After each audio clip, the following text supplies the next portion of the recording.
গল্পকথন by Kallol চ্যানেলে আপনারা শুনছেন শরৎচন্দ্র চট্টোপাধ্যায়ের লেখা চরিত্রহীন।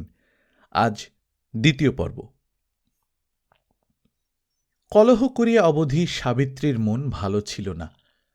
সতীশ তাহাকে কটূক্তি করিলেও ফিরাইয়া বলা যে তাহার উচিত হয় নাই, এই অনুতাপ তাহাকে সমস্ত দুপুরবেলাটা ক্লেশ দিয়াছিল।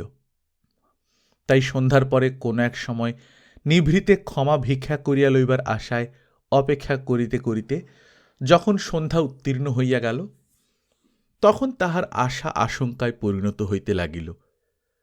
সে জানিত এই কলিকাতায় বিপিন ভিন্ন সতীশের যাইবার স্থান নাই, তাই সর্বাগ্রেই ভয় হইল পাছে সে সেই দলেই মিশিয়া থাকে। ক্রমশ রাত্রি বাড়িতে লাগিল, সতীশ আসিল না।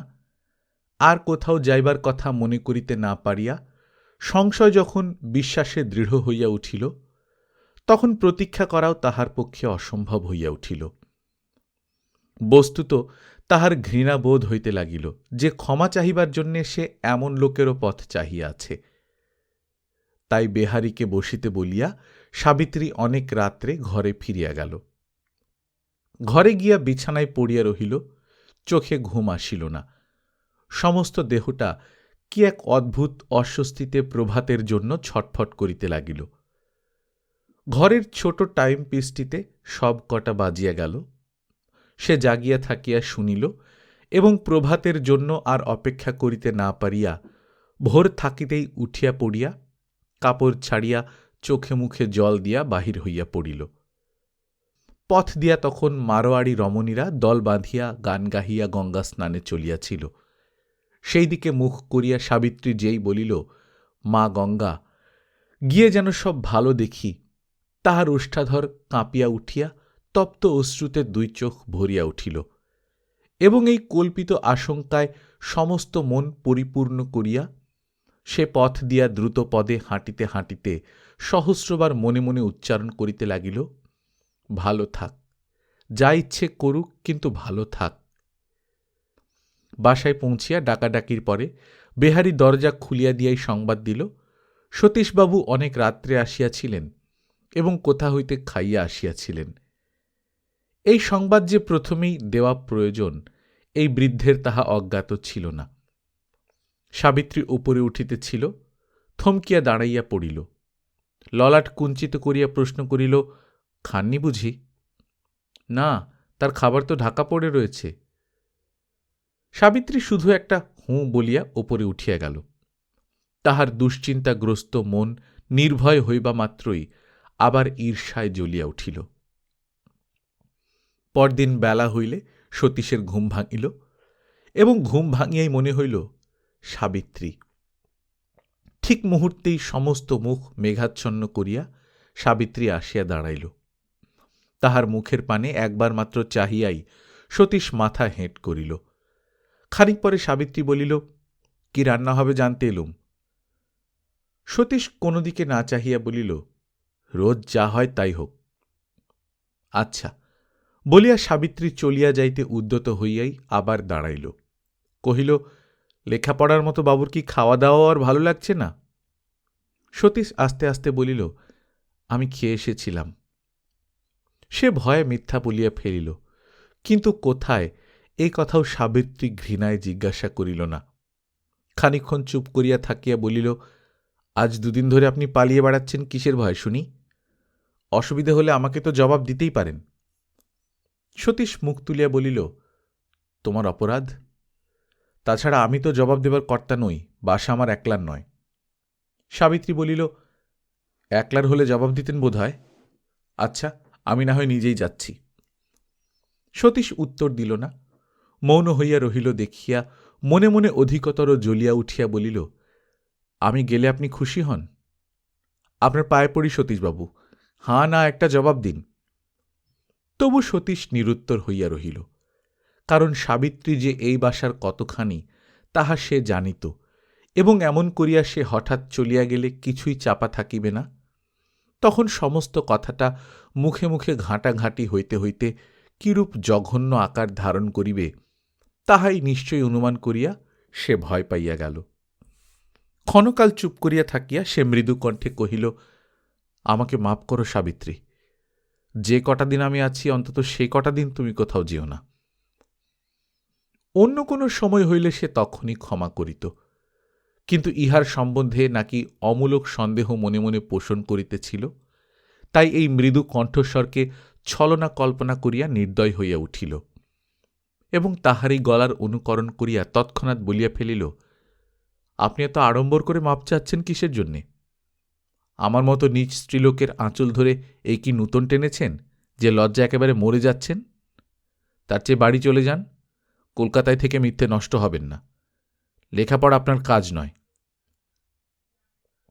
যে সতীশ উগ্র প্রকৃতিতে কাহাকেও গ্রাহ্য করিত না, কথা সহ্য করা যাহার কোনোদিন স্বভাব নয়, সে এখন এত বড় অপমানের কথাতেও নির্বাক হইয়া রহিল। অপরাধী মন তাহার অসহ্য গুরু ভারগ্রস্ত ভারবাহী জীবের মতো এমনি নিরুপায়ভাবে পথের উপর দুমড়াইয়া পড়িয়াছিল যে সাবিত্রীর এই পুনঃ পুনঃ নিষ্ঠুর আঘাতেও সে কিছুতেই মাথা তুলিয়া দাঁড়াইতে পারিল না। সাবিত্রীর কিন্তু চমক ভাঙিয়া গেল। তাহার স্পর্ধা যে ক্রোধকেও ডিঙাইয়া গেল, ইহা তাহার নিজের কানেও বাজিল। সে অনেকক্ষণ নিঃশব্দে দাঁড়াইয়া থাকিয়া ধীরে ধীরে বাহির হইয়া গেল। আজও সাবিত্রী সমস্ত কাজকর্মে ব্যাপৃত থাকিয়া সারা দিন উৎকণ্ঠিত হইয়া রহিল। সতীশ যদি কালকের মতো আজও রাগ করিত কিংবা একটা কথারও উত্তর করিত তো ভালো হইত, কিন্তু সে কিছুই করিল না। গম্ভীর বিষণ্ন মুখে যথানিয়মে আহারাদি শেষ করিয়া পড়িতে চলিয়া গেল এবং ঠিক সময়ে ফিরিয়া আসিয়া নিস্তব্ধ হইয়া ঘরে বসিয়া রহিল। আড়ালে থাকিয়া সাবিত্রী সমস্তই লক্ষ্য করিতে লাগিল, কিন্তু কোন রকম ছুতা করিয়াও আজ তাহার ঘরে ঢুকিতে সাহস করিল না। প্রত্যহ সন্ধ্যার পূর্বে সে নিজে গিয়া তাহার ঘর ঝাঁট দিয়া আসিত। আজ বেহারিকে পাঠাইয়া দিল এবং সন্ধ্যার সময় সেই গিয়া আলো জ্বালিয়া দিয়া আসিল। রোজ এই সময়টায় রাখালবাবুর ঘরে পাশার আড্ডা বসিত, আজও বসিল এবং ঘোর কলরব থাকিয়া থাকিয়া উত্থিত হইতে লাগিল। সামনের খোলা ছাদে কেহই ছিল না। সাবিত্রী ঘরের মধ্যে আসিয়া দাঁড়াইল।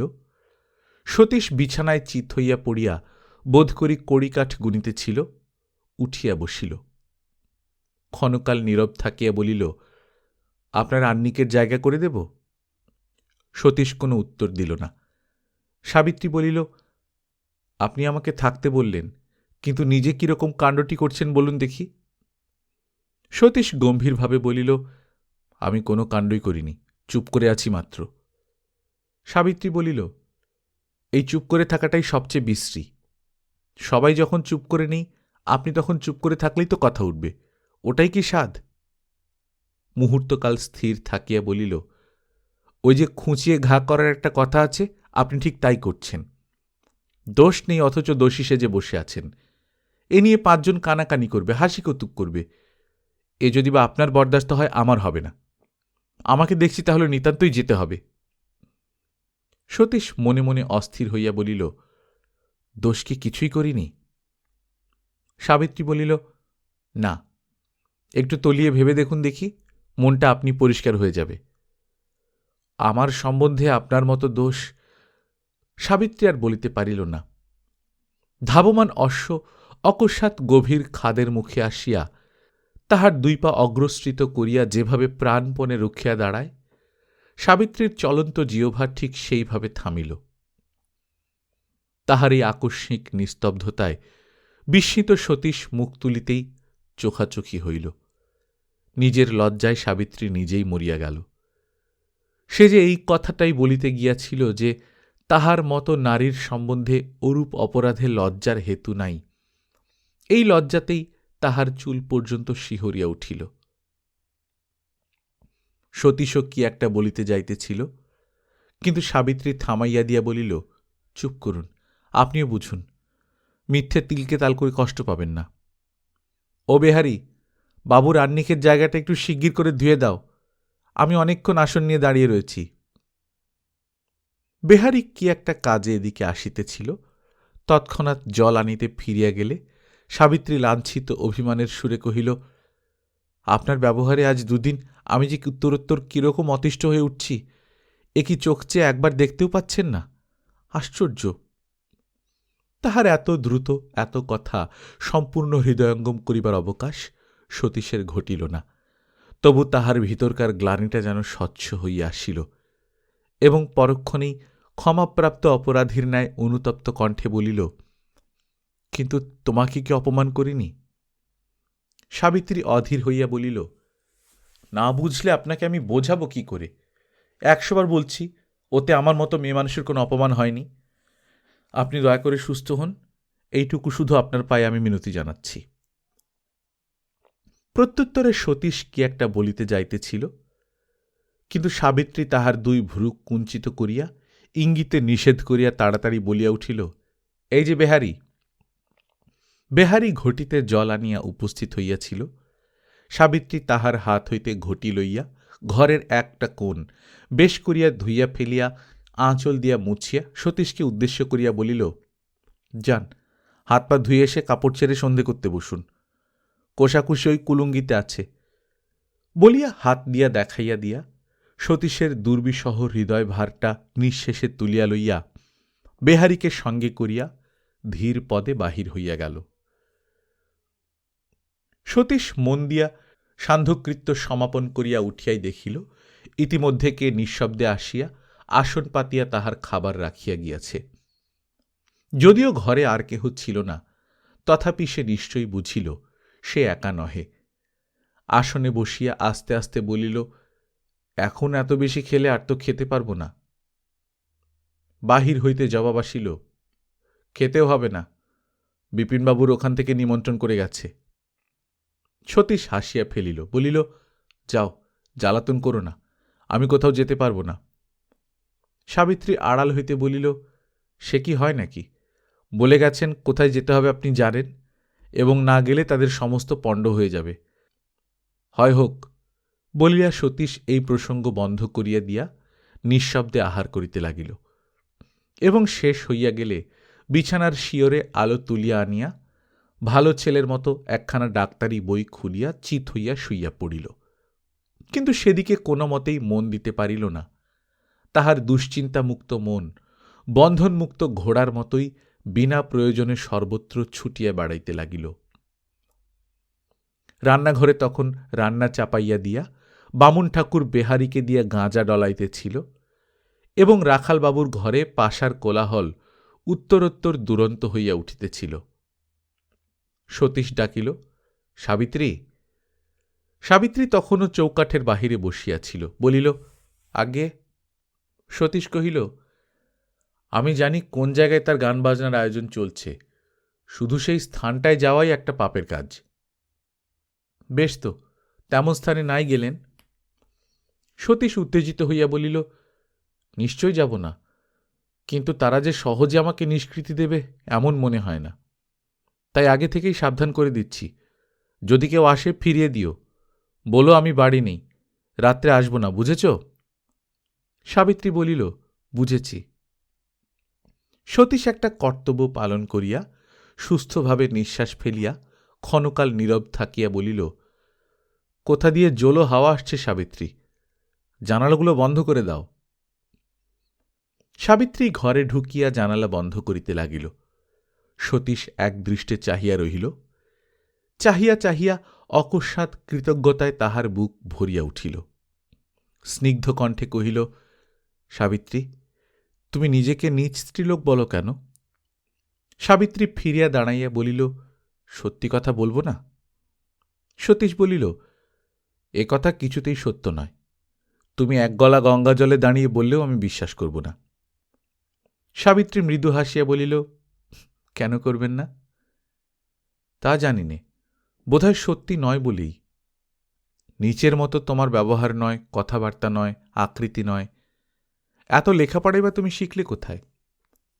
সাবিত্রী অদূরে মেঝের উপর বসিয়া পড়িয়া আবার হাসিয়া বলিল, এত কত শুনি। সতীশ তাহাই ব্যাখ্যা করিতে খোলা বই একপাশে রাখিয়া হঠাৎ হাঁ করিয়াই থামিয়া গেল। অদূরে বাহিরে অতি দ্রুত জুতার শব্দ শোনা গেল, এবং মুহূর্ত পরেই তাহার ঘরের অতি সন্নিকটে মুক্ত কণ্ঠে গম্ভীর ডাক আসিল, সতীশবাবু। সতীশ বুঝিল এ বিপিনের দল, তাহাকেই ধরিতে আসিয়াছে।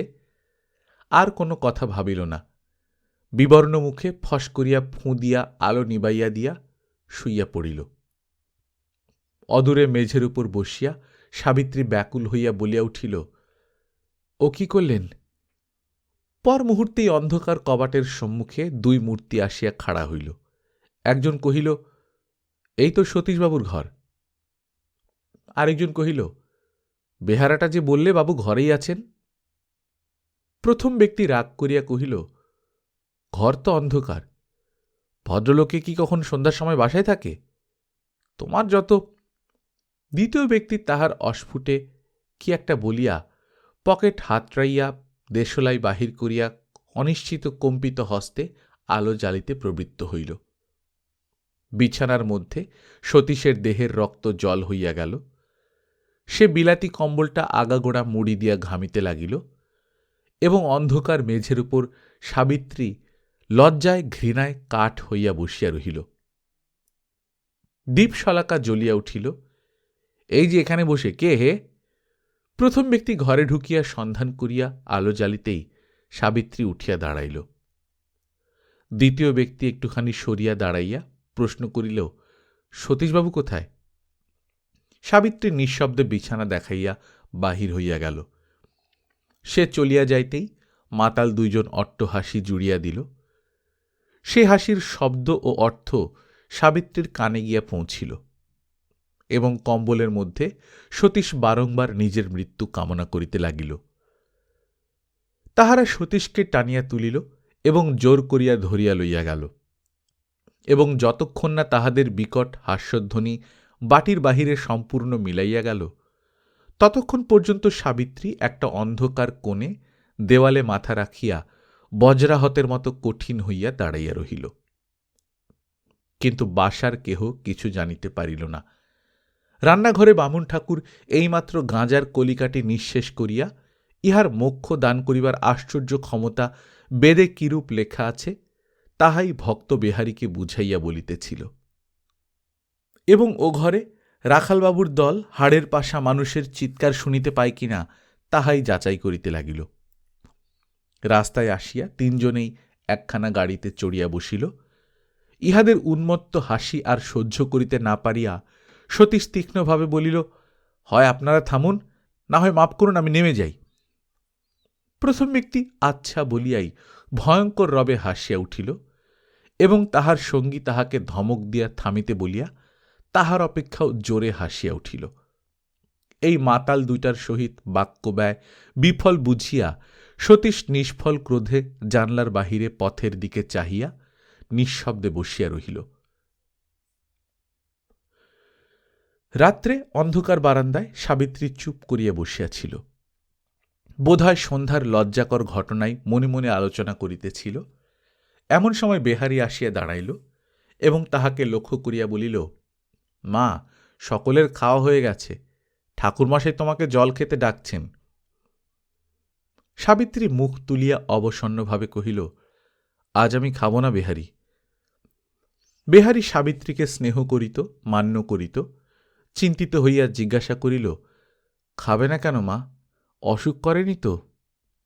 না, অসুখ করেনি, কিন্তু খাবার ইচ্ছে নেই। তোমরা খাওগে বেহারী। বেহারী বলিল, তবে চলো তোমাকে পৌঁছে দিয়ে আসি। সাবিত্রী বলিল, আচ্ছা চলো, কিন্তু একটা কথা আছে বেহারী। সতীশবাবু এখনো ফেরেননি, তুমি জেগে থাকতে পারবে তো? বেহারী উদ্বিগ্ন হইয়া বলিল, আমি? কিন্তু আমার সেই কোমরের বাতটা। তবে কি হবে? বেহারী একটুখানি ভাবিয়া বলিল, আজ যদি তুমি ঠাকুরমশাইকে হুকুম দিয়ে। সাবিত্রী তাড়াতাড়ি বলিল, সে হবে না বেহারী, বামুন মানুষকে আমি শীতে কষ্ট দিতে পারব না। অনিচ্ছুক বেহারী ক্ষণকাল নীরব থাকিয়া বলিল, আচ্ছা, আমিই না হয় থাকব, তবে চলো তোমাকে রেখে আসি। সাবিত্রী উঠিয়া দাঁড়াইল, দুই এক পা অগ্রসর হইয়া থামিয়া বলিল, কাজ নেই বেহারী, তুমি খেয়ে নাওগে, তারপরেই যাব। বেহারী চলিয়া গেলে সাবিত্রী সেইখানেই ফিরিয়া আসিয়া বসিল এবং অন্ধকার আকাশের পানে চুপ করিয়া রহিল। আজ সতীশের সম্বন্ধে তাহার যথেষ্ট আশঙ্কা ছিল। সে মাতালের হাতে পড়িয়াছে, ইহা চোখে দেখিয়া তাহার কোনো মতেই ঘরে ফিরিতে মন সরিতেছিল না। যদিচ ইতিপূর্বে ইহারই নির্বুদ্ধিতায় নিদারুণ লাঞ্ছিত হইয়া জ্বালায় ছটফট করিয়া সে প্রত্যুষেই কর্মত্যাগের সংকল্প স্থির নিশ্চয় করিয়া রাখিয়াছিল, কিন্তু আজ রাতের মতো এই লোকটিকে মনে মনে ক্ষমা না করিয়া, তাহার অবশ্যম্ভাবী দুর্গতির কোনো একটা উপায় না করিয়া সে কোনো মতেই ঘরে ফিরিতে পারিল না। বেহারি খাইয়া আসিলে বলিল, তুমি শুতে যাও বেহারি, আমি আছি। বেহারি আশ্চর্য হইয়া বলিল, ঘরে যাবে না? বাবু ফিরে আসুন, তারপর আমাকে রেখে আসতে পারবে না? কেন পারব না মা, নিশ্চয়ই পারব। তবে সেই ভালো, আমি আছি, তুমি শোগে। বেহারি খুশি হইয়া চলিয়া গেলে সাবিত্রী সেইখানেই একটা র্যাপার গায়ে দিয়া বসিয়া রহিল। এই মাতাল দুটো যাহা চোখে দেখিয়া গিয়াছে তাহা প্রকাশ করিবেই, ইহাতেও তাহার যেমন লেশমাত্র সংশয় ছিল না। এই ঘটনার দ্বিতীয় অর্থ যে কেহ গ্রহণ করিবে না, ইহাতেও তাহার তেমনি সন্দেহ রহিল না। বিপিনবাবু লোকটিকে সাবিত্রী জানিত, সে এই কথা নিশ্চয়ই শুনিবে, এবং এ বাসায় যখন তাহার গতিবিধি আছে তখন কেহই বঞ্চিত থাকিবে না। তাহার পরেও আর কোন মুখে সতীশ এখানে একদণ্ডও থাকিবে? এই অভিস্বস্তির লজ্জা সে কি করিয়া সহ্য করিবে? দৈবাৎ যাহা ঘটিয়া গেল তাহা তো গেলই। নিজের সম্বন্ধে সে এইখানে থামিল বটে, কিন্তু পুনঃ পুনঃ আলোচনা করিয়াও সতীশের সম্বন্ধে কোনো বুদ্ধি খুঁজিয়া পাইল না। ক্রমশ রাত্রি বাড়িতে লাগিল, অথচ সতীশের দেখা নাই।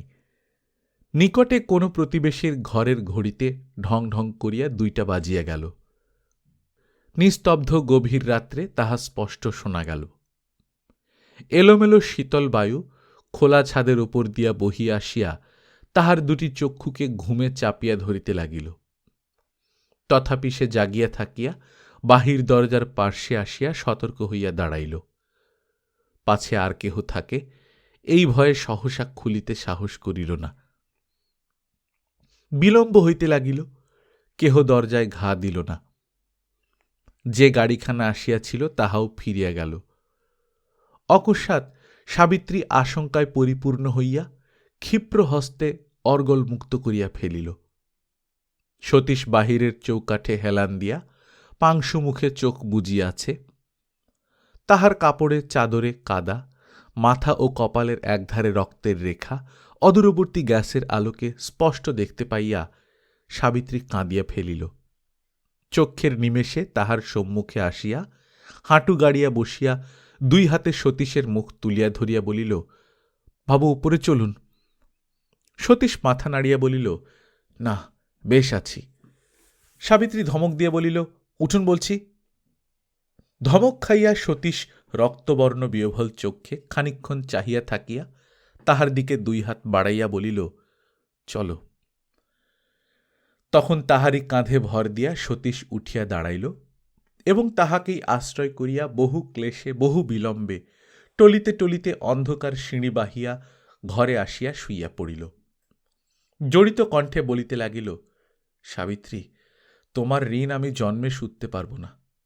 সাবিত্রী বলিল, আচ্ছা, আপনি ঘুমন। সতীশ চোখের নিমেষে উঠিয়া বসিয়া বলিল, কি ঘুমব, কক্ষণ না। পুনর্বার সাবিত্রী ধমক দিয়া উঠিল, আবার। সতীশ শুইয়া পড়িল। ক্ষণকাল চুপ করিয়া থাকিয়া বলিল, কিন্তু তোমার ধার। সাবিত্রী আচ্ছা বলিয়া উঠিয়া গেল এবং আলো কাছে আনিয়া ক্ষত পরীক্ষা করিয়া ধুইয়া দিয়া জিজ্ঞাসা করিল, কোথায় পড়ে গেলেন? সতীশ মাথা নাড়িয়া বলিল, না, পড়িনি।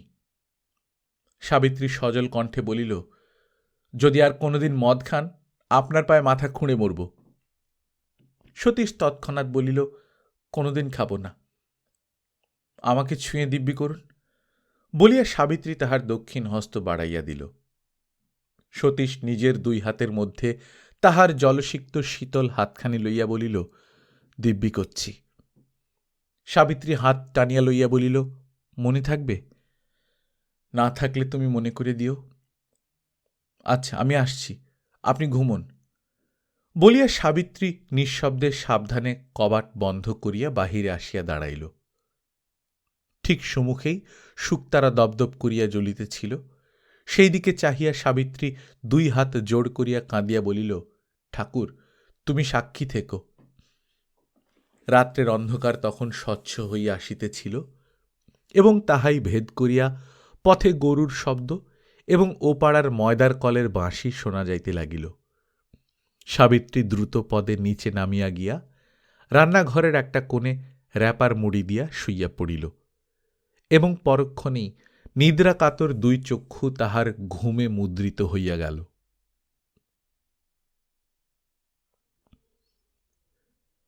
বেলা 10টার পর কোনোমতে স্নানাহ্নিক সারিয়া দিবাকর রান্নাঘরের সম্মুখে দাঁড়াইয়া খাতির করিয়া ডাক দিল, ঠাকুরমশাই গো, তাড়াতাড়ি ভাত বাড়ো, বড় বেলা হয়ে গেছে। পার্শ্বেই ভাড়ার।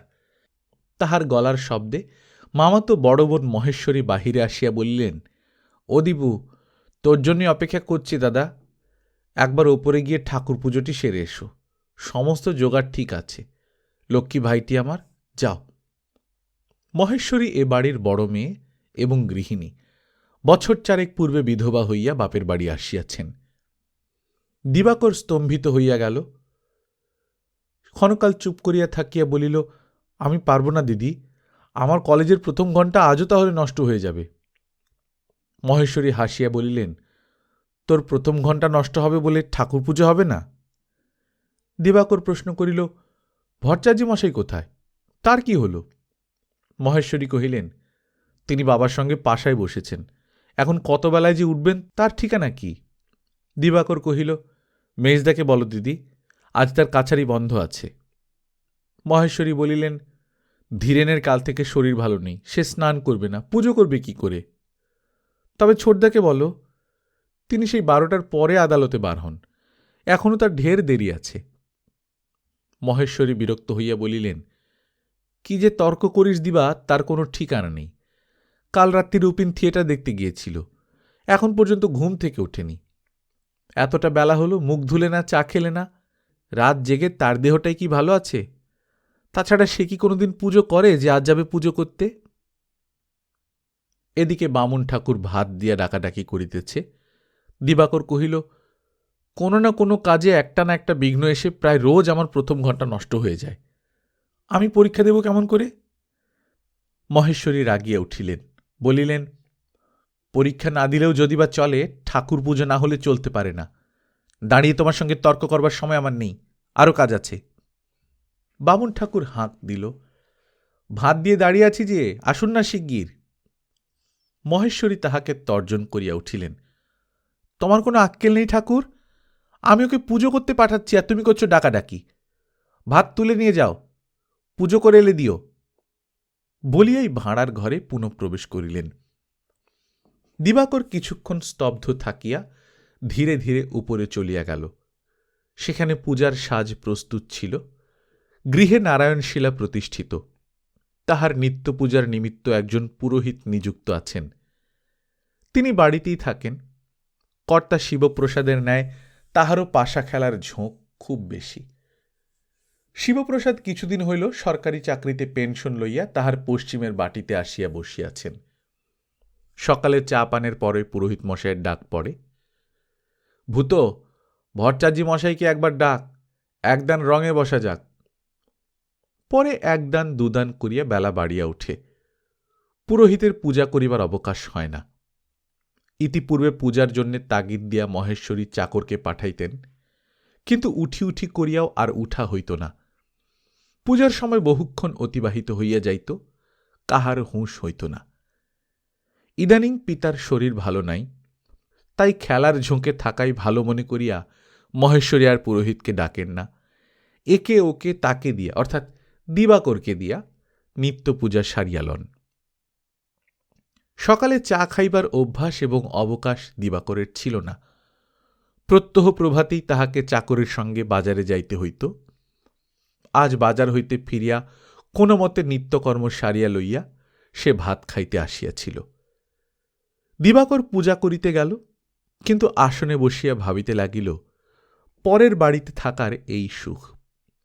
যদিও সে তাহার ভালো করিয়া জ্ঞান হইবার পর হইতেই এই পরের বাড়িতে আছে এবং ইহার অনেক দুঃখ অভ্যাসও হইয়াছে, কিন্তু মানুষের যে জিনিসটি কোনো দুঃখেই মরে না, সেই ভবিষ্যতের আশা আঘাত খাইয়া তাহার বুকের ভিতর হইতে আজ ঘাড় বাঁকাইয়া মাথা তুলিয়া দাঁড়াইল। রাগে তাহার সর্বশরীর জ্বালা করিতেছিল। সে সিংহাসন হইতে ঠাকুর নামাইয়া ঠক করিয়া তাম্রকুণ্ডের উপর ফেলিল এবং বিনা মন্ত্রে গায়ে জল ঢালিয়া দিয়া ভিজা ঠাকুর তুলিয়া রাখিল। তার ফুল দেয়া, তুলসীপত্র সাজাইয়া দেওয়া, ঘণ্টা বাজানো প্রভৃতি হাতের কাজগুলা অভ্যাস মতো হইতে লাগিল বটে, কিন্তু বিদ্বেষের জ্বালায় জিহ্বা তার একটি মন্ত্র আবৃত্তি করিল না। এমনি করিয়া পূজার তামাশা শেষ করিয়া যখন সে উঠিয়া দাঁড়াইয়াছে, তখন মনে হইল বটে পূজা করা একেবারেই হয় নাই, এবং ফিরিয়া বসিবে কিনা সেই দ্বিধাও একবার জাগিল বটে। কিন্তু সেই সঙ্গেই মনে পড়িল তাহার কলেজের প্রথম ঘণ্টা শেষ হইতেছে। সে আর কোনো দিকে না চাহিয়া দ্রুত পদে সিঁড়ি বাহিয়া নিচে নামিয়া গেল। সোজা বাহিরে চলিয়া যাইতেছিল, মহেশ্বরী ভাঁড়ার হইতে দেখিতে পাইয়া ডাকিয়া বলিলেন, খেয়ে গেলি নে? না, সময় নেই। মহেশ্বরী বলিলেন, তবে কলেজ থেকে একটু সকাল করে ফিরে আসিস। ও বামুন ঠাকুর, দিবাবাবুর জন্যে যেন সমস্ত ঠিক থাকে। দিবাকর উত্তর না দিয়া চলিয়া গেল। তাহার বাহিরের ছোট ঘরটিতে ফিরিয়া আসিয়া কাপড় পরিতে পরিতে চোখের জল আসিয়া পড়িল। সামনের বৈঠকখানা হইতে তখনও পাশা খেলার হুঙ্কার শোনা যাইতেছিল। হঠাৎ দ্বারের কাছে শব্দ শুনিয়া দিবাকর পেছন ফিরিয়া দেখিল ঝি দাঁড়াইয়া আছে। তাড়াতাড়ি জামার হাতায় চোখ মুছিয়া জিজ্ঞাসা করিল, কি? ঝি কহিল, ছোট বৌমা একবার ডাকছেন। যাচ্ছি, তুমি যাও। ঝি চলিয়া গেলে দিবাকর ছোট টাইম পিসটির পানে চাহিয়া মুহূর্তকাল ইতস্তত করিয়া বাঁ হাতের বইগুলা টেবিলের উপর রাখিয়া দিয়া জামার হাতায় আরেকবার ভালো করিয়া চোখ মুছিয়া লইয়া ভেতরে ফিরিয়া গেল। দিবাকরকে ডাকিতে পাঠাইয়া সুরবালা নিজের ঘরের সম্মুখেই অপেক্ষা করিতেছিল। দিবাকর কাছে আসিয়া বলিল, কি? সুরবালা প্রকাশ্যে কথা কহিত না, আড়ালে কহিত। মাথার কাপড়টা আরও একটু টানিয়া দিয়া বলিল, একবার ঘরে এসো। বলিয়াই ঘরে ঢুকিয়া দেখাইয়া দিল মেঝের উপর আসন পাতা, এক বাটি দুধ এবং রেকাবিতে 2-4টি সন্দেশ। দেখাইয়া দিয়া বলিল, খেয়ে তবে স্কুলে যাও। দিবাকর কোনো কথা না বলিয়া খাইতে বসিয়া গেল। অদূরে শয্যার উপর তাহার ছোট দাদা উপেন্দ্রনাথ তখনও নিদ্রিতের মতো পড়িয়াছিলেন। দিবাকর খাইয়া চলিয়া যাইতেই মাথা তুলিয়া স্ত্রীকে ডাকিয়া বলিলেন, এ আবার কি? সুরবালা খাবার জায়গাটা পরিষ্কার করিয়া ফেলিতেছিল। চমকিয়া জিজ্ঞাসা করিল, তুমি জেগে আছো নাকি? 2 ঘণ্টা 11টা পর্যন্ত মানুষ ঘুমোতে পারে? সুরবালা হাসিয়া কহিল, তুমি সব পারো, নইলে মানুষে 11টা পর্যন্ত পড়ে থাকতে পারে? উপেন্দ্র কহিলেন, সকলে পারে না, কিন্তু আমি পারি। তার কারণ শুয়ে থাকার মতো ভালো জিনিস সংসারে আমি দেখতে পাইনি। সে যাই হোক, দিবাকরের। সুরবালা কহিল, ঠাকুরপো রাগ করে না খেয়ে কলেজে যাচ্ছিলেন, তাই ডেকে পাঠিয়েছিলুম। হেতু? সুরবালা বলিল, রাগ সত্যিই হয়। ও বেচারা সকালে পড়বার জন্যই বাজারে যেতে হবে, ফিরে এসে ঠাকুর পুজো করতে হবে। কোনোদিন 11টা-12টা বেজে যায়। বলো দেখি, খাইবা কখনই বা পড়তে যায়? ঠিক বুঝলাম না, ভট্টাচার্য মশাইয়ের জ্বর নাকি? জ্বর হবে কেন? বাবার সঙ্গে পাশায় বসেছেন। আর তারই বা অপরাধ কি? বাবা ডেকে পাঠালে তিনি তো না বলতে পারেন না। উপেন্দ্র কহিল, তা পারেন না, কিন্তু আগে তিনি চাকরের সঙ্গে সকালে বাজারে যেতেন না? সে তো দিন কতক শখ করে গিয়েছিলেন মাত্র, না হলে ঠাকুরপোকেই তো বরাবর যেতে হয়। বলিয়া উপেন্দ্র পাশ ফিরিবার উপক্রম করিতেই সুরবালা সভয়ে বলিয়া উঠিল, করো কি, আবার পাশ ফেরো যে।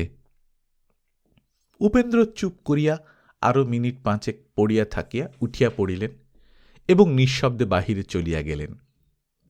সেই দিন ঠাকুর পূজা হইল না। এই কথা ভাবিতে ভাবিতে দিবাকর অপ্রসন্ন মুখে ধীরে ধীরে কলেজ চলিয়াছিল। বাড়িতে এইমাত্র যেসব ব্যাপার ঘটিয়া গেল, সে আলোচনা ভিন্ন ভাবিতেছিল ঠাকুরের পূজা হইল না। অনেক দিন অনেক অসুবিধা সত্ত্বেও এই কাজটিকে সে অবহেলা করে নাই, করিবার কথাও কোনোদিন মনে উদয় হয় নাই। বিশেষ করিয়া এই কারণেই সে আজিকার কথা স্মরণ করিয়া পীড়া অনুভব করিতে লাগিল। যদিও যুক্তিতর্ক দ্বারা বারংবার মনকে সান্ত্বনা দিতে লাগিল যে ভগবান একটিমাত্র স্থানে আবদ্ধ নহেন, সুতরাং এক স্থানে ভোগ না জুটিলেও অন্যত্র জুটিয়াছে, তবু সেই যে তাহাদের অভুক্ত গৃহদেবতাটি তাহার নিত্য পূজা ও ভোগ হইতে বঞ্চিত হইয়া ক্রুদ্ধমুখে সিংহাসনে বসিয়া রহিলেন, তাহার প্রতিহিংসার আশঙ্কা তাহার মন হইতে কিছুতেই ঘুচিতে চাহিল না। কলেজে গিয়া শুনিল প্রফেসরের অসুখ হওয়ায় প্রথম ঘণ্টার ক্লাস বসে নাই। শুনিয়া দিবাকর প্রফুল্ল হইল। পরীক্ষা নিকট হইতেছে বলিয়া ছাত্রেরা হাজিরের নিমিত্ত কলেজের কেরানিকে ব্যস্ত করিয়া তুলিয়াছে। আজ অন্যান্য ছাত্রেরা যখন ওই উদ্দেশ্যে অফিস ঘরের দিকে যাইবার উদ্যোগ করিতেছিল, তখন দিবাকরও প্রস্তুত হইল। কিন্তু অফিসের সম্মুখে আসিয়া ঠাকুর পূজা না করিবার কথা স্মরণ হইবা মাত্র সে থামিয়া দাঁড়াইল। একজন জিজ্ঞাসা করিল, দাঁড়ালে যে? দিবাকর সংক্ষেপে উত্তর করিল, আজ থাক। থাকবে কেন? এসো না, আজই দেখে নি। না থাক বলিয়া সে ফিরিয়া গেল। হাজিরি সম্বন্ধে মনে মনে তাহার যথেষ্ট সন্দেহ ছিল। সেই সন্দেহের মীমাংসা করিবার সাহস আজিকার দিনে তাহার কোনোমতেই হইল না। খাইয়া না আসিলেও তাহার বাটি ফিরিবার তাড়া ছিল না। নানা কারণে আজ ক্ষুধা ছিল না। ছুটির পর কলেজের ফটকের নিকটে আসিয়া দেখিল তাহাদের বিএ ক্লাসের ছাত্রের দল দূরে দাঁড়াইয়া তর্ক কোলাহল করিতেছে। দিবাকর অন্যদিকে মুখ ফিরাইয়া সরিয়া গেল এবং যে পথটা বরাবর গঙ্গায় গিয়া পড়িয়াছে সেই দিকে চলিয়া গেল। ভাঙা বাঁধানো ঘাট মৃতের কঙ্কালের মতো পড়িয়াছে। একদিন যে ইহার দেহ ছিল, রূপ ছিল, প্রাণ ছিল, স্থানে স্থানে ইটের ভগ্নস্তূপ সেই কথাই বলে, আর কিছুই বলে না। কবে কে বাঁধাইয়াছিল, কে আসিয়া বসিত, কাহারা স্নান করিত, কোথাও কোনো সাক্ষ্য বিদ্যমান নাই। শীতের শীর্ণ গঙ্গা তাহারই এক প্রান্ত দিয়া অবিশ্রাম একটানা স্রোতে সমুদ্রে চলিয়াছে। তীরে পলির উপর জবের শীষ মাথা তুলিয়া রৌদ্রের উত্তাপ ও গঙ্গার বায়ু গ্রহণ করিতেছে। তাহারই একধারে বালুময় সংকীর্ণ পথ দিয়া দিবাকর ঘাটে আসিয়া দাঁড়াইল।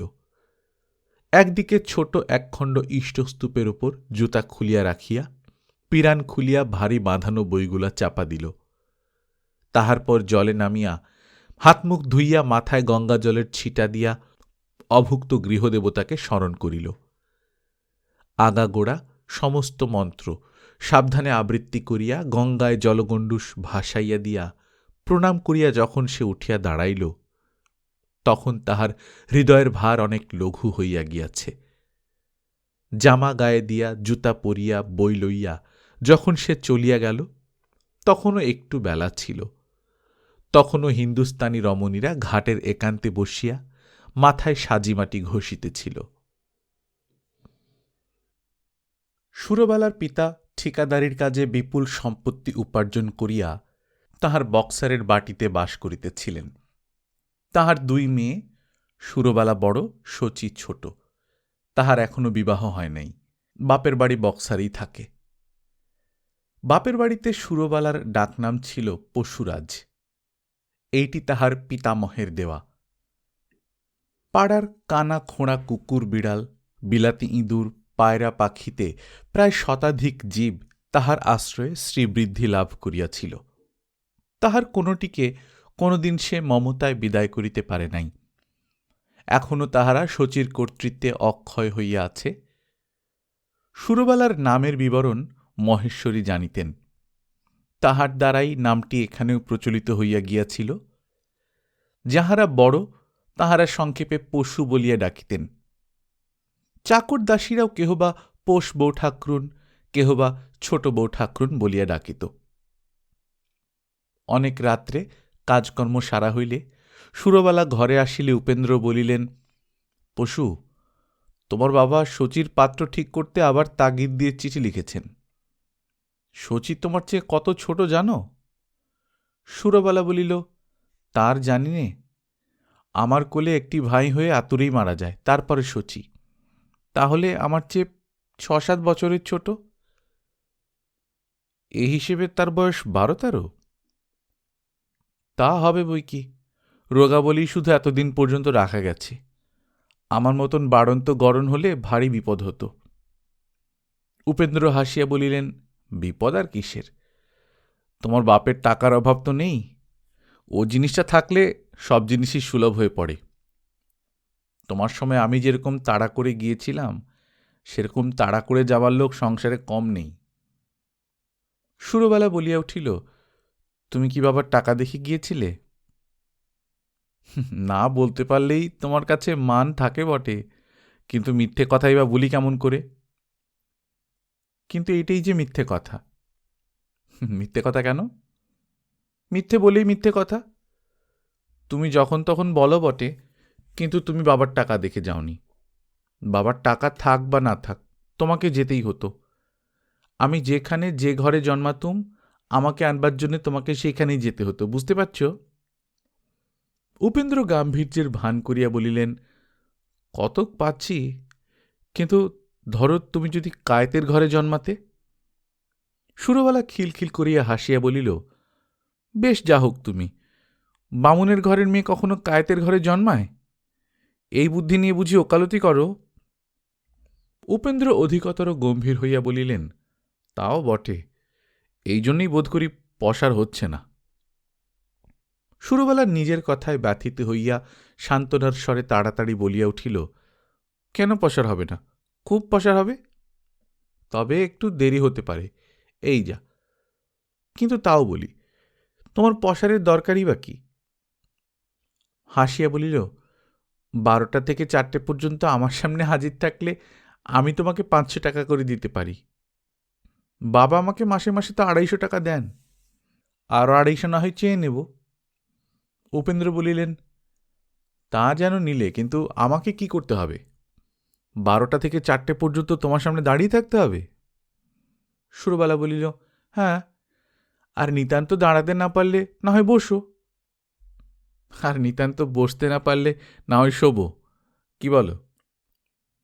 সুরবালা মুখ টিপিয়া হাসিয়া বলিল, না, শুতে পারবে না। বসতে না পারলে আবার দাঁড়াতে হবে। হাকিমের সামনে বেয়াদপি করলে তোমার ফাইন হবে। ফাইন না দিতে পারলে আটক থাকতে হবে। ৪টের পরেও বের হতে পারবে না, বুঝেছ? উপেন্দ্র মাথা নাড়িয়া বলিলেন, বুঝেছি, হাকিম কিছু কড়া, চাকরি বজায় রাখতে পারলে হয়। সুরবালা তাহার দুটি কোমল বাহু দ্বারা স্বামীর কণ্ঠ বেষ্টন করিয়া বলিল, হাকিম কড়া নয় গো, কড়া নয়। চাকরি তোমার বজায় থাকবে। একটি দিন শুধু পরীক্ষা করেই দেখো না। ক্ষণকাল পরে সুরবালা নিজেকে মুক্ত করিয়া লইয়া প্রশ্ন করিল, বাবার চিঠির জবাব দেবে? উপেন্দ্র কহিল, খোঁজাখুঁজির প্রয়োজন নেই, পাত্র আপনি হাজির হবে, এই জবাব দেব। ছি, ও কি কথা? তার সঙ্গে কি তামাশা চলে? এতক্ষণ তবে কি তুমি আমার সঙ্গে তামাশা করছিলে? সুরবালা অপ্রতিভ হইয়া বলিল, দেখো, তামাশা করিনি, কিন্তু বাবাকে একথা লেখবার দরকার নেই। সত্যি আমি বিশ্বাস করি শচীর পাত্র ঠিক হয়েই আছে, এবং সে ছাড়া তার অন্য পথও নেই। কিন্তু তোমার মুখেও কথা শুনলে বাবা রাগ করবেন। উপেন্দ্র হাসিয়া বলিলেন, সত্যি শচীর পাত্র ঠিক হয়ে আছে, তাকে আমিও জানি, তুমিও জানো। সুরবালা উৎসুক হইয়া জিজ্ঞাসা করিল, কে, বলো না। উপেন্দ্র বলিলেন, এখন না, সব ঠিক করে তবে তোমাকে জানাব। সুরবালা ক্ষণকাল নীরব থাকিয়া বলিল, আচ্ছা, কিন্তু একটা কথা তোমাকে জানিয়ে রাখি, শচীর একটু দোষ আছে। সেই দোষটুকু গোপন করে পাত্র স্থির করা উচিত নয়, তাতে ফল ভালো হবে না। উপেন্দ্র উদ্বিগ্ন হইয়া প্রশ্ন করিলেন, দোষ আবার কি? বলছি, বাবার ইচ্ছে বোধহয় ওইটুকু দোষ গোপন রাখা, না হলে তিনি নিজেই তোমাকে জানাতেন। শচী দেখতে শুনতে লেখাপড়ায় ভালোই, বাবার টাকাও আছে সত্যি, কিন্তু শচীকে কি তুমি ভালো করে দেখোনি? উপেন্দ্র বলিলেন, দেখেছি, কিন্তু ভালো করে দেখবার সাহস। পায়ে পড়ি তোমার, আগে আমার কথা শোনো, তারপর যা খুশি বলো। তুমি তো জানোই শচী ছেলেবেলা থেকে রোগা, 2-3 বার ভারী ভারী ব্যামোতে মরতে মরতে বেঁচেছে। তারই একবার ব্যারাম সেরে গেল, কিন্তু বাঁ পা আগাগোড়া ফুলে পেকে উঠল। ডাক্তার অস্ত্র করে তাকে বাঁচালেন বটে, কিন্তু পা আর সোজা হল না। সেই অবধি একটু খুঁড়িয়ে চলে। ডাক্তার বলেছিলেন বয়স হলে সেরেও যেতে পারে, কিন্তু এই আশ্বাসের উপর বিশ্বাস করে কে বিয়ে করতে সম্মত হবে? যে সত্যিই ভালো ছেলে, তার ভালো মেয়েও জুটবে। জেনে শুনে সে শচীর মতো মেয়েকে বিয়ে করবে না, আর যে শুধুমাত্র টাকার লোভে রাজি হবে সে অসৎপাত্র। উপেন্দ্র স্থির হইয়া শুনিয়া বলিল, আমি তো শচীকে অনেকবারই দেখেছি, কিন্তু কোনোদিন তো খুঁড়িয়ে চলতে দেখিনি। সুরবালা মৃদু হাসিয়া বলিল, পুরুষেরা কোন জিনিসটা দেখতে পায়, কিন্তু মেয়েদের চোখে তো ফাঁকি দেওয়া চলে না, তারা চোখের নিমেষে দোষ ধরে ফেলবে। উপেন্দ্র বলিলেন, কিন্তু তার তো মেয়েদের সঙ্গেই বিয়ে দিতে হবে না যে মেয়েদের চোখকে ভয় করতে হবে। সে কি কথা, ঠকিয়ে বিয়ে দেবার ইচ্ছে থাকলে তো কানামেও বিয়ে দেয়া যায়, কিন্তু পরে? উপেন্দ্র ভাবিতেছিলেন, কথা কহিলেন না। সুরবেলা পুনরায় বলিল, গত পূজার সময় আমাদের বক্সারের বাড়িতে ঠিক এই রকম কথাই হয়েছিল। পিসিমা ও মা দুজনেই বলেছিলেন যে বিয়ের আগে এসব আলোচনার প্রয়োজন নেই, হয়ে গেলে জামাইকে বলে দিলেই হবে। উপেন্দ্র বললেন, বেশ তো। বেশ নয়, আমি এই কথাই বলি। আমি বলি যে শাশুড়ি ননদকে বাদ দিয়ে একলা জামাই নিয়ে তো চলে না। শচীর যে স্বামী হবে সে ওকে ভালোবাসবেই, কিন্তু তুচ্ছ একটা খুঁত নিয়ে যদি প্রথমেই ও তাদেরই বিদ্বেষের চোখে পড়ে যায়, তা কোনোদিন সুখে ঘরকন্যা করতে পারবে না। উপেন্দ্র বলিলেন, পারবে, কেননা দিবাকর তোমার বোনকে অযত্ন করতে পারবে না, আর তুমি কিংবা দিদিও শচীকে গঞ্জনা দেবে না। কথা শুনিয়া সুরবালা অবাক হইয়া গেল। অনেকক্ষণ স্থিরভাবে বসিয়া থাকিয়া বলিল, তবে কি ঠাকুরপুর সঙ্গে বিয়ে? উপেন্দ্র বলিলেন, হ্যাঁ। কিন্তু বাবা তো রাজি হবেন না। কেন? ওর মা বাপ নেই, বাড়ি ঘর নেই, এক কথায় কিছুই নেই যে। উপেন্দ্র সংক্ষেপে বলিলেন, সব আছে, কেননা আমি আছি। সুরবালা বলিলেন, তবুও বাবা রাজি হবে না। উপেন্দ্র সংক্ষেপে বলিল, আর তুমিও হবে না, এটাই বোধ করি আসল কথা। সুরবালা চুপ করিয়া রহিল। উপেন্দ্র ক্ষণকাল নিস্তব্ধ থাকিয়া হঠাৎ অপরদিকে পাশ ফিরিয়া অত্যন্ত নীরস কণ্ঠে বলিল, আচ্ছা, রাত অনেক হল, এখন ঘুমাও। সে রাত্রে অনেক রাত্রি পর্যন্ত সুরবালা জাগিয়া রহিল। হঠাৎ এক সময় তাহার যখন নিশ্চয়ই বোধ হইল স্বামী নির্বিঘ্নে নিদ্রা যাইতেছে, তখন 2 চক্ষে তপ্ত অশ্রু তাহার উচ্ছ্বসিত হইয়া উঠিল। স্বামীর অসীম স্নেহে সে সন্দিহান নহে, কিন্তু কাঁদিতে কাঁদিতে এই কথাই ভাবিতে লাগিল যে এই 7-8 বছরের ঘনিষ্ঠ মিলনেও কেন সে এই লোকটির অন্ত পাইল না। প্রথম প্রথম অনেকবার সে মনে করিয়াছে যে এই খামখেয়ালি লোকটির মেজাজের কিছুই ঠিক নাই। কখন কি হেতু যে ইহার রাগ হইয়া পড়ে জানিবার বা বুঝিবার জো নাই। কিন্তু শেষে এক সময়ে জিজ্ঞাসা করিয়া এইটুকু সে বুঝিয়াছিল, ইহাকে সম্যক বুঝিবার ক্ষমতা তাহার কোনোদিন হোক বা না হোক, ইহার কোনো কাজ বা কথা অহেতুক বা অনিশ্চিত প্রকৃতি লোকের মতো নহে। বিশেষ করিয়া সেই জন্যই দুর্বোধ্য স্বামীটিকে লইয়া তাহার ভয় ও ভাবনার অন্ত ছিল না। খোঁচা খাইয়া সে যখন তখন এই দুঃখই করিত, ভগবান তাহার অদৃষ্ট যদি এমন ভালোই করলেন, তবে সেই অদৃষ্টকে মানাইয়া চলিবার মতো বুদ্ধি তাহাকে দিলেন না কেন? আজিও যতই সে মনে মনে এই কথার আলোচনা করিয়া ভিতরে ভিতরে কারণ খুঁজিয়া ফিরিতে লাগিল, ততই সে নিজের কোনো দোষ না পাইয়া হতাশ হইয়া পড়িতে লাগিল। ভগিনীর সম্বন্ধে ভগিনীর এই স্বাভাবিক আশঙ্কা কি কারণে যে দোষাবহ, এই কথা সে কোনোমতেই ভাবিয়া পাইল না। বাহিরে শীতের সুদীর্ঘ অন্ধকার রাত্রি স্তব্ধ হইয়া রহিল, এবং তাহারই পরিমাণ করিয়া দূরে সরকারি কাছারির ঘণ্টা একে একে বাজিয়া যাইতে লাগিল।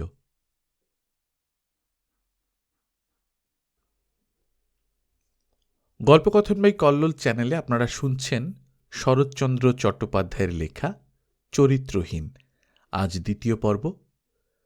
শরৎচন্দ্র চট্টোপাধ্যায়ের লেখা এই বিখ্যাত গল্পটি অনেকদিন পর করতে পেরে আমার খুবই ভালো লাগছে।